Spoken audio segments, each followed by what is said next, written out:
let me ask the last Yeah. big, ridiculous question. So you've lived much of your life, your career is kind of at the edge of life and death.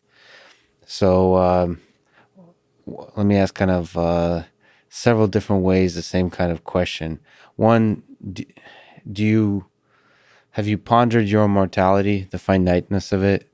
And the bigger question to ask, even in the context of your Tic Tac encounter, is what do you think is the meaning of this thing we got going on here? The meaning of life, human life, in this sense.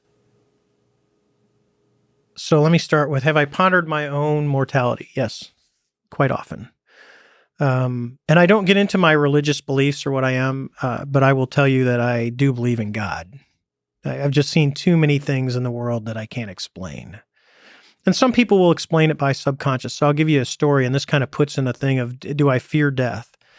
So I had a good friend of mine that I used to fly with. We were stationed in Japan together, and Japan had this incinerator that put all kinds of dioxins. So there's a real high cancer rate for those that served on the base in Atsugi, Japan. Him and his wife had one son, and their son passed away just before his 18th birthday of cancer.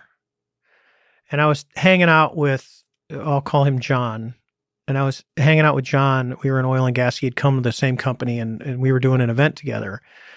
And he was opening up to me because we were actually the demo pilots. We do the demonstration for air shows and stuff. And him and I were sitting there talking, and he was giving me the whole story and how it really changed his look on life, that we're only here for a finite time and that we're all going to die. Well, unfortunately, after all that, when it was really going, him and his wife had moved to a location that fit their, close to the water where they could do stuff, and I won't say where. And he was doing what he loved to do, and he got diagnosed with throat cancer.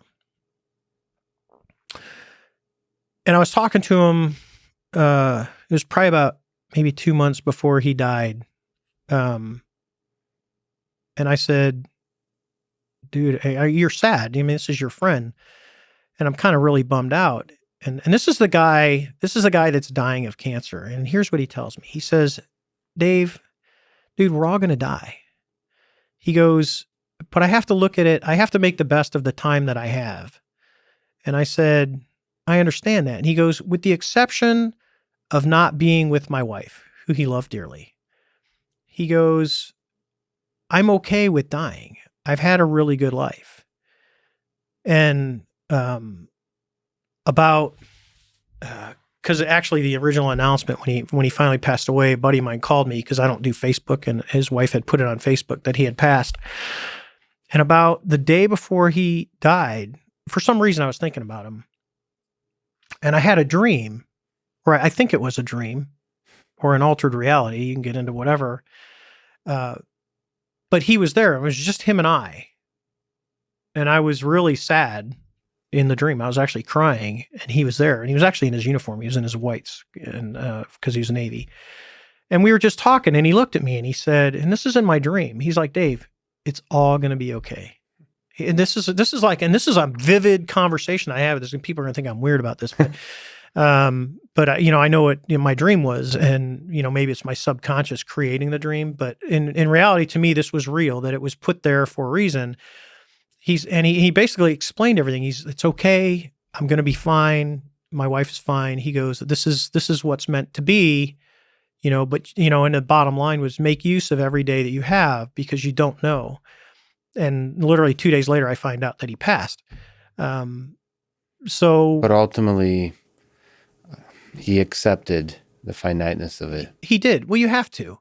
And it's like I talk about, money and job position and this and that. And I said, you can get in any, you can go to a company. Just remember, when you want to be a VP of a company, you sell your soul to the company.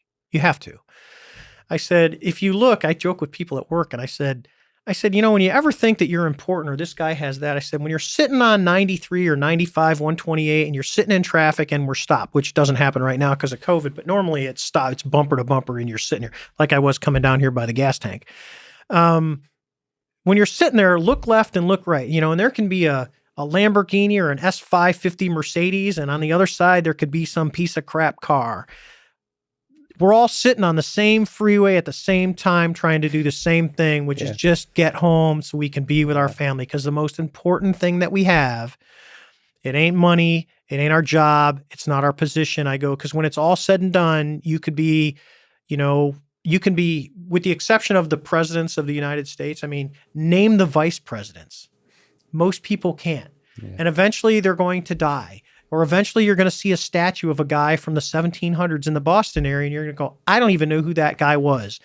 Did he impact my life? He probably did. But eventually people forget. Yeah, you realize what's important now. And the one thing that you have is your family and your close friends. And that's it. You can take all the money or everything else. If you're down on your luck, who is going to be there? We always just joke, who are your true friends? It's the person, well, there's ones that I won't say, but hey, you're broke down on a road in the middle of nowhere and it's 3:00 in the morning. Who are you going to call is going to get in their car without complaining and come and get you? And that's life. That is life. The people you love. It's the people you truly care about. And contrary to, I have, oh my God, I got 6,000 Facebook friends. You got about that many real friends that you can count on. And that's it. Everything else doesn't matter. No, it doesn't matter. It doesn't mean you don't be nice. I mean, there's acquaintance friends that I'll do anything for and they can come to my house and stuff. But then there's the people that, like my cousins who are like my brothers that, at a moment's notice, when my uncle passed away at a young age, who lived literally right down the street from me, and my cousin Chad, and I got 2 boys, there's 14 of us, but there's only 2 boys. There's 3 of us together. And we all grew up in the same neighborhood, same schools, played football together, all that. I said, if Ray or Chad ever needs me, if something happens, like when my uncle died, it wasn't an issue if I'm coming home. I'm booking the ticket and I don't give a shit what it costs because I will be there to be there with you. And then those 2 guys, and my college roommate is another one that I'm very, very close with. If I have a handful of people that, I will drop literally everything, even if my wife would be pissed at me at times. She's like, seriously, I got to do it. Yeah. And now she knows, and it's the same thing with her. I mean, she knows that there are certain people in her life that if they really need her and she has to go, she would go, and I would let her go.